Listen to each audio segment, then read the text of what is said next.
네, 안녕하십니까. 오랜만에 영상으로 다시 뵙게 됐습니다. 이제 마지막이죠. 이미 앞서 수업을 하면서 여러분들한테 다음 2학기 때 어떻게 볼 수 있는지 이미 공개한 바 있는데, 다시 영상을 오랜만에 또 찍으니까 또 감회가 새롭습니다. 이미 강의 수업을 거의 어영부영 종료를 한 상황에서 뭘 해야 될까 고민을 했는데, 그냥 지금까지 했던 것들 그냥 쭉 한번 요약하면서 다시 정리해보는 그런 시간 한번 가져보도록 하겠습니다. 자, 트레이닝 방법론, 우리 처음 영상으로 여러분들을 뵀을 때, 또 그때가 생각이 나네요. 한 2달 정도 된 것 같습니다. 그때 처음, 영상으로 여러분들을 뵀을 때는, 그래도, 어, 코로나가 이때쯤 되면 좀 종식이 됐으면, 혹은 좀 많이 잠잠했으면 하는 그런 기대를 했었는데, 뜻대로 되지 않죠. 인생살이. 또다시 이제 저기 수도권 지방으로 시작을 해서, 다시 지금 확산세를, 지금 그렇게 되고 있습니다. 어제 같은 경우에, 어젠가 엊그저께인가, 지금 부산항 같은 경우, 러시아 선원들이, 15명인가, 17명인가, 지금 감염자들이 발생을 해서, 그 사람들 중에서, 자기가 확진자인 걸 알면서도, 그걸 숨기고, 들어왔던 사람이 있다고 합니다. 자, 참 이런 일들이 많이 생겨서 코로나가 종식되기는 제가 봤을 때는 불가능하지 않나 그런 생각을 좀 가지게 되고, 하루빨리 백신이 나왔으면 하는 생각도 드는데, 이 코로나 바이러스가 사스 바이러스나 메르스 때처럼 비슷한 종의 바이러스임에도 불구하고 변이를 잘 일으키는 그런 특징을 가지고 있어서 쉽게 백신을 만들기가 쉽지 않다고 합니다. 그래서 종식되는 것은 불가능하지 않나 생각 드는데, 어쨌든 걸린 사람은 빨리 잘 치료가 됐으면 좋겠고, 여러분들 중에서는 감염자가 단 한 명도 발생하지 않도록 사람이 많은 곳은 되도록 많이 안 가는 게 좋겠죠. 그냥 한 번 갔다가 그냥 자기도 모르게 감염될 수밖에 없는 것이 전염병인데, 여러분들은 감염자가 발생하지 않도록 나 자신뿐만 아니라 모두를 위해서 반드시 그 힘든 일이 발생을 합니다. 앞서 제가 말씀드린 것처럼 여러분들 한 분의 그 개인의 어떤 불미스러움이 저를 비롯해서 또 여러 명에게 피해를 줄 수도 있고, 피해라는 어떤 단어를 의미를 떠나서 모두를 힘들게 할 수 있는 그런 상황이 될 수 있는 거니까, 여러분들 다 좀 개인 위생에 좀 만전을 기해 주시고 좀 도와주십시오. 예, 다시는 그런 일이 없도록. 자, 어쨌든 지금 한번 시간이 그렇게 많지 않은데, 이번 영상을 통해서 그 시험, 우리 시험 쳤었죠. 시험 딱 정확하게 제가 약속드린 대로 5명, 상위권자 5명 발표를 하도록 하겠습니다. 정확하게 딱 5명이 상위권자로 선정이 됐습니다. 동점자가 있긴 하지만 5명을 초과해서 동점자가 발생하진 않았습니다. 정확하게 딱 5명이 상위권자가 발생이 됐고, 그래서 제가 공개를 하도록 하겠습니다. 그런데 지금 그때는 제가 또 이렇게 한꺼번에 여러 명이 내다 보니까 미처 체크를 못 했는데, 채점을 하면서 제가 보니까 자기 이름과 학번도 쓰지 않은 친구가 한 명 있어요. 그래서 지금 시험을 치지 않은 사람이, 우리가 총 학생 수 20명 중에서 지금 2명이 시험에 응시하지 않았고, 그 중에 한 명이 총 3명인데 2명이 응시하지 않았고, 한 명이 자기 학번과 이름을 쓰지 않았습니다. 시험을 쳤음에도 불구하고. 제가 이름을 호명할 테니까 이 3명 중에 한 명이 자신이라면, 자기가 시험을 쳤다면 반드시 어떤 방법을 통해서라도 저에게 연락을 주시기 바랍니다. 하루속히, 조속히, 빠른 시일 내에 연락을 주시기 바랍니다. 이름은 신재승, 그리고 이명철, 그리고 한지수, 이 3명 중에 시험을 친 사람은 반드시 저에게 연락을 주시기 바랍니다. 그 시험지는 있는데 뭐 공개는 하지 않겠습니다. 점수가 그렇게 네, 뭐 상위권은 아닙니다. 그래서 제가 뭐 1등 했으면 내가 딱 자신 있게 공개했을 텐데 그런 건 아니라서 공개는 하지 않겠습니다. 아무튼 연락 주십시오. 자, 우리 트레이닝 방문은 빠르게, 아주 빠르게 속성으로 한번 다시 한번 읊어보는 시간을 가지도록 하겠습니다. 자, 트레이닝의 종류에 대해서, 자, 민첩성 운동과 순발력 운동, 그리고 심폐기능 운동, 근지구력 운동, 자, 근비대 운동과 최대 근력 운동으로 나눠진다라고 얘기했고, 자, 민첩성 운동 같은 경우, 자, 민첩성 운동 같은 경우야 순발력 운동이 조금 헷갈린다고 그랬죠. 영상을 또 보여주면서 좀 헷갈린다고, 좀 우리가 그냥 쉽게 생각했을 때 헷갈릴 수 있는 그런 운동인데, 쉽게 말해서 민첩성 운동은 방향 전환을 빠르게 하면서 동작의 다변성을 꾀하는 그런 운동인데, 좀 빠르게 그냥 뭐 여러 가지 동작을 한꺼번에 빠르게 움직인다고 보시면 됩니다. 단지 순발력과 차이점이라고 한다면은, 순발력 운동에는 무게라는 게 들어갑니다. 무게. 하지만 민첩성 운동에는 그게 없죠. 그래서 순발력 운동을 예로 들면서 보여줬던 영상에서 뭐 크로스핏 운동과 역도 운동 뭐 이런 것들을 보여주면서 순간적으로 중량 파워를 이용해서 한 번의 동작을 힘을 크게 내는 그런 운동들을 순발력 운동. 스프린터를 두고 봤을 때 스타트 하는 장면, 처음 준비 자세에서 출발할 때 그때 빠르게 치고 나가는 걸 순발력이라고 했죠. 자, 그런 것들을 그런 어떤 능력을 기르는 것이 순발력 운동이다. 자, 그리고 심폐기능 운동은 뭐 여러분들 잘 아시다시피 그냥 오래 달리기, 그냥 뭐 마라톤 같은 것들, 그리고 만 미터 이상 달리기, 이런 것들이 심폐기능 운동이라고 볼 수 있습니다. 자, 근지구력 운동으로서, 근지구력 운동은 심폐기능 운동과 혼돈할 수 있는데, 근지구력 운동은 또 웨이트 트레이닝과 같이 많은 횟수를 반복하면서 거기도 이제 무게가 들어가겠죠. 무게가 들어가면서 오랫동안 반복할 수 있는, 오랫동안 반복할 수 있는, 무게를 가지고 오랫동안 반복할 수 있는 능력, 근지구력 운동이라고 보시면 됩니다. 자, 근비대 운동은 근지구력 운동과 조금 또 상반되죠. 자, 근비대 운동은 근육을 키우기 위한 운동입니다. 무조건 무겁게 든다고 해서 근비대 운동이 된다고 생각하시면 안 됩니다. 무조건 무겁게 드는 거는 최대 근력 운동이죠. 최대 근력 운동이고, 그것을 토크 운동이라고 합니다. 뭐 근비대 운동도 토크라고 볼 수 있는데, 토크 운동을 볼 수 있는데, 근비대 운동은 목적이 근육의 비대입니다. 근육의 발달을 목적으로 하기 때문에 최대 사용되는 횟수를 보통 7회에서 15회 사이에, 물론 이 7회와 15회는 실패점이 돼야 되겠죠.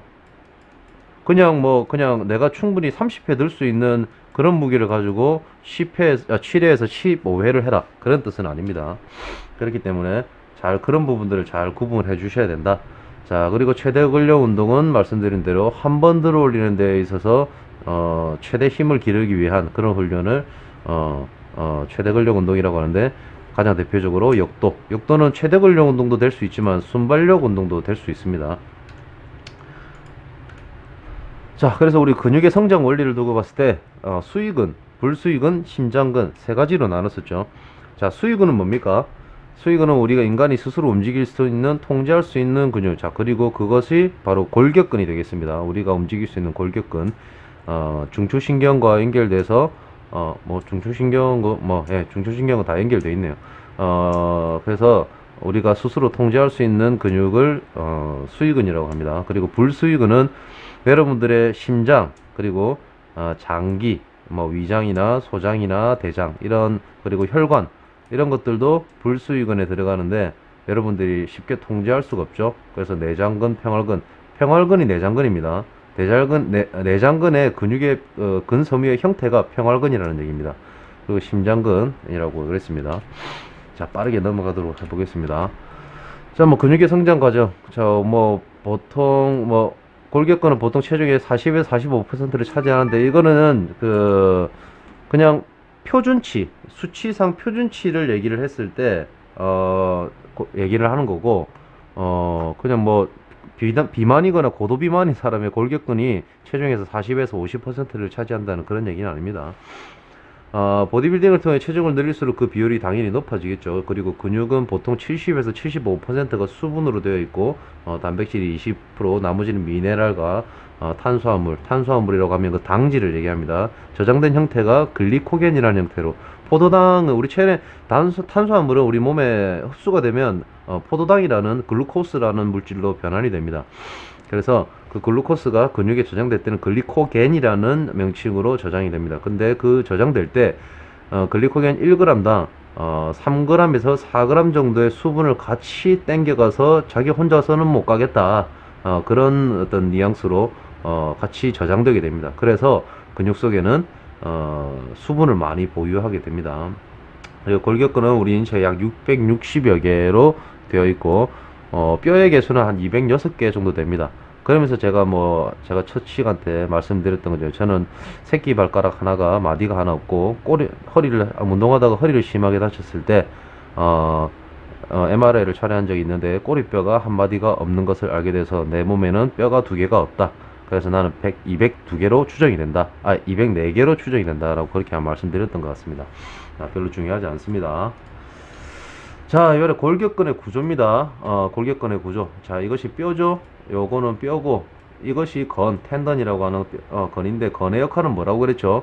근육과 뼈 사이를 연결해주는 역할을 텐던이 한다고 그랬습니다. 그리고 이쪽에는 근원섬유. 이쪽은 근섬유라고 하고, 요 부분을 근섬유라고 하고, 요 안쪽에 있는 걸 근원섬유라고 합니다. 이 근섬유 안에, 밖에는 근막이라고 하는 것들이 둘러싸여 있습니다. 근막. 이 근막을 이완시키기 위한 여러 가지 트레이닝 방법도 많이 유행을 하고 있습니다. 얘기하면 복잡해집니다. 자, 이것은 이두근의 움직임에 대해서 표현을 했죠. 좀 이따 다시 설명을 드리도록 하겠습니다. 이것은 근육의 단면도죠. 근육의 단면도인데, 이것이 여기 있는 이게 근육의, 여러분들이 알고 있는 근육, 그러니까 우리가 고기를 먹었을 때 그냥 고기덩이, 그것이 근육 다발입니다.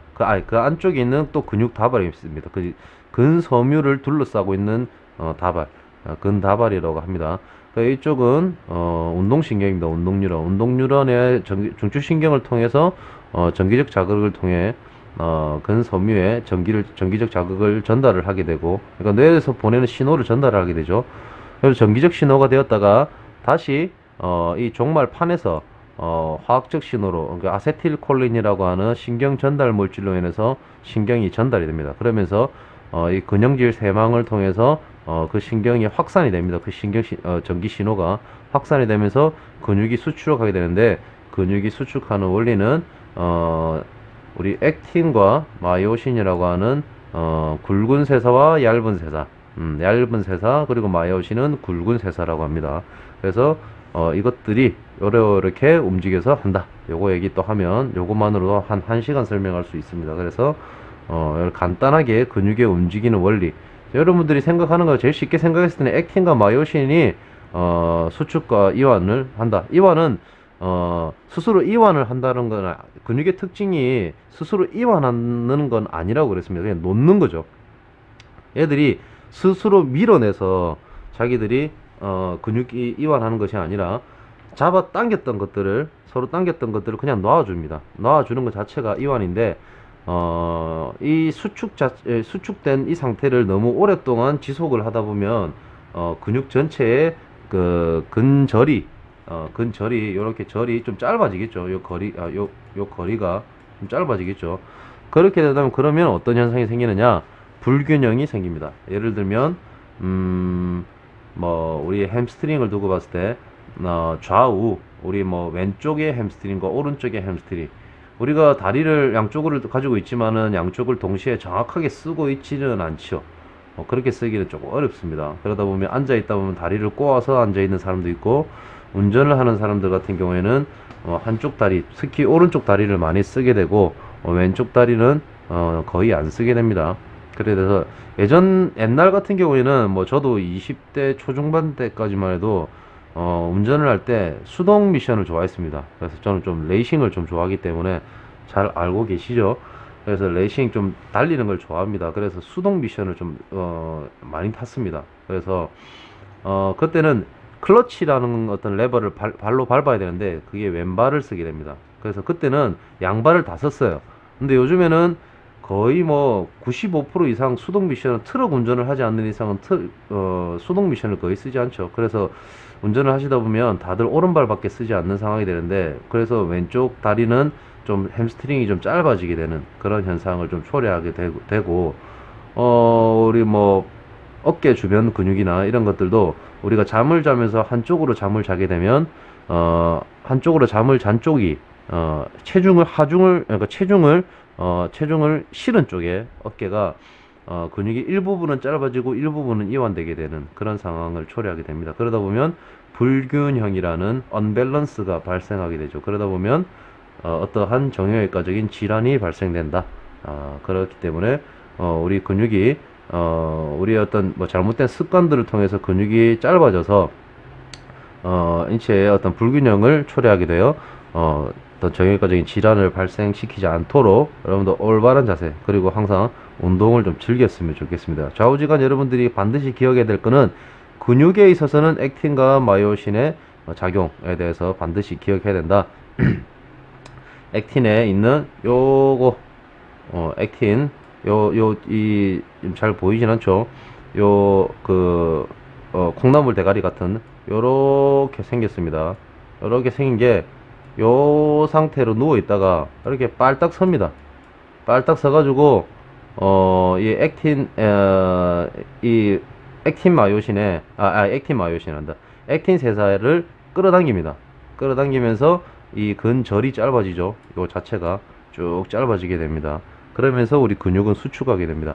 여기서 발생하는 여러 가지 작용들이 있습니다. 칼슘 이온을 통해서 우리 칼슘 이온이 분비되고, 그 다음에 ATP에서 인산화가 떨어져 나가면서 에너지가 발산이 되고, 그러면서 마이오신 헤드가 힘을 받게 되고, 그러면서 액틴을 끌어잡아 당기면서 근절이 짧아지게 되고, 그래 되는 여러 가지 복잡한 상황들이 있는데, 이미 뭐 다른 영상에서 충분히 설명드렸습니다.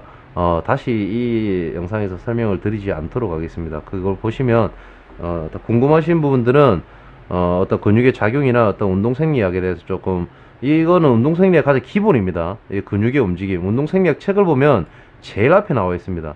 그래서 궁금하신 분들은 다시 돌아가서 그 영상, 초반 영상을 한번 살펴보시기 바랍니다. 자, 평활근의 구조. 자, 평활근은 지금 이쪽에 나와 있는 게 이게 혈관을 표현하고 있습니다. 혈관 내에도 이런 이제 근육들이 있죠. 근육들, 평활근이라고 하는 근육들. 자, 이 평활근이 이완된 상태는 이러한 상태를 두고 있는데, 수축된 상태는 이러한 상태를 두고 있다는 거. 일단 그냥 봐도 이건 수축돼 있고, 요 쪼그라들어 있고, 요건 늘어나 있다는 걸 알 수 있습니다. 그래서 여기 조밀체라고 하는 것들 사이사이에 액틴과 마이오신이 서로 연결이 돼서 요 자체들, 요런 것들이 짧아지고 그리고 다시 놓아지게 되면서 이완되는 그런 현상을 겪게 되는 것이, 또 평활근이 골격근과 유사한 형태를 띠고 있다라고 볼 수 있죠. 근데 골격근과 다르게 생긴 형태가 다르다는 거. 자, 그 다음에 심장근은 이 심장 근육을 보면 골격근과 아주 유사하게 생겼습니다. 근육이 근육이 힘이 세고, 이 섬유 하나를 뜯어내서, 요 섬유 하나를 뜯어내서 살펴보면 골격근과 아주 유사합니다. 그래서 쉽게 잘 모르는 사람들은 그냥 뭐 고기, 그냥 뭐 소나 돼지의 심장근과 특히 소 같은 경우에는 색깔이 좀 진하죠. 그래서 뜯어놨을 때 사실 색깔을 이 심장근인지 골격근인지 잘 구분하지 못하는 경우도 있습니다. 전문가들은 보면 잘 알겠죠. 그래서 이제 계제판이라는 요걸 통해서 어떤 신호를 전달해서 전체적으로 이런 섬유들이 다 따로따로 놀지 않도록 서로 동시에 움직일 수 있도록, 서로 협응하는 그런 협력하는 그런 역할을 할 수 있도록 이 계제판이 그런 역할을 한다라고 그때 얘기를 한 적이 있습니다. 자, 그 다음에 또 중요한 거, 그 다음에 지근과 속근. 지근은 젖근이라고 하고 속근은 백근이라고 합니다. 그러니까 젖근은 말 그대로 색깔을 얘기한 거고 속근은 역시 또 색깔이 흰색을 띠기 때문에 백근이라고 설명을 합니다. 영어로는 타입 1, 그 다음에 속근으로는 타입 2A와 타입 2B 머슬을 두고 있고, 이 타입 2A, 타입 1 머슬 같은 경우에는 느린 근육 수출, 피로에 강하고 유산소성 운동에 활용, 근지구력 운동에 활용되고, 이것이 마라톤을 하는 사람들이 주로 많이 가지고 있는 그런 어떤 근육의 형태라고 보시면 됩니다. 그리고 타입 2A, 그리고 타입 2B의 가장 큰 차이점은 요건데, 타입 2B 같은 경우에는 여기 스프린터 역도 선수들, 그러니까 아주 짧게 탁 쓰고 마는 역도 선수도 순간적으로 한번 들어 올리고 말아버리죠. 그리고 스프린터도 100m를 10초 플러스 마이너스 10초대로 주파해버리고 끝나버리기 때문에 아주 짧은 시간에 힘을 강하게 쓰고 말아버리는 그런 근육의 형태를 띠는 것이 타입 2 B 머슬이라고 생각하시면 되고, 타입 2 A 머슬은 빠른 수축 비슷합니다. 필요에 빨리 지치기는 마찬가지긴 한데, 레슬링이나 보디빌딩, 레슬링도 큰 힘을 내는 운동이고 보디빌딩은 약간 역도와 유사한 형태를 띠고 있긴 한데, 보디빌딩은 역도와 다르게 최대 근력 운동만으로 목표를 두지 않습니다. 근비대 훈련을 하기 때문에 좀 근지구력도 고려를 하면서 훈련을 하게 됩니다. 그래서 타입 2A, 그러니까 약간 양면성을 다 가지고 있는, 그러니까 매우 빠른 근육 수축의 어떤 특성과 느린 근육 수축의 어떤 약간 지구성도 동시에 가지고 있는 것이 타입 2A 머슬이라고 그렇게 보시면 됩니다. 모든 골격근은 지근섬유와 속근섬유가 일정한 비율로 혼합되어 있습니다. 이거는 사실 우리가 태어나면서 거의 50대 50으로 이렇게, 물론 사람에 따라 또 이렇게 지근섬유가 아주 좀 더 많이 분포되어 있는 사람이 있고 속근섬유가 더 많이 분포되어 있는 사람도 있습니다. 그 비율이 사람마다 달라서 훈련에 따라서 달라지는데, 그 타고난 비율이 다른 사람이 그에 적합한 훈련을 했을 때 더 극대화되는 그런 상황이 오겠죠. 그래서 어릴 때 같이 운동했는데 누군가는 도태되고 누군가는 기량이 높아져서 훌륭한 사람이 되는 훌륭한 운동선수로 발전을 하게 되는 그런 것이 사실 조금 선천성을 절대 배제할 수 없는 부분이, 이런 근육의 어떤 특징에 따라서 기량, 경기력이 좀 좌지우지 된다. 하지만 우리가 노력했을 때, 훈련을 통해서 충분히 노력했을 때 어느 정도는 극복할 수가 있습니다. 자, 그리고 스프린트 선수와 장거리 선수와 그 다음에 비운동 선수의 어떤 근섬유의 분포도를 두고 봤을 때, 우리 접근이죠. 요게 접근입니다. 요게 접근. 그 다음에 요게 백근입니다. 그리고 요게 이도저도 아닌 놈, 타입 2A 머슬. 이거는 타입 2B 머슬. 이거는 타입 1 머슬. 그래서 이거를 슬로우 트위치라고 하고, 요거는 패스트 트위치라고 합니다. 그리고 빠르게 힘을 쓴다, 빠르게 지친다. 그래서 패스트가 들어오고, 느리게 지친다, 그리고 느리게 힘을 낸다 라는 어떤 그런 의미로서 슬로우 트위치라고 하는데, 여기 슬로우 트위치, 패스트 트위치. 자, 스프린트 선수 같은 경우에는 가장 강한 힘을 낸다고 그랬습니다. 그래서 슬로우 트위치의 비율은 24, 그 다음에 패스트 트위치의 비율은 76%. 남자와 여자가 거의 비율은 흡사합니다. 그런데 또 장거리 선수 같은 경우에는 완전히 상반되는 결과를 두게 되죠. 이렇게.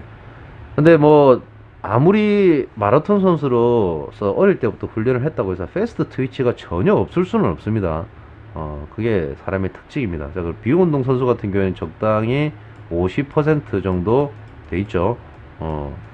50대 50 비율이 비슷비슷합니다.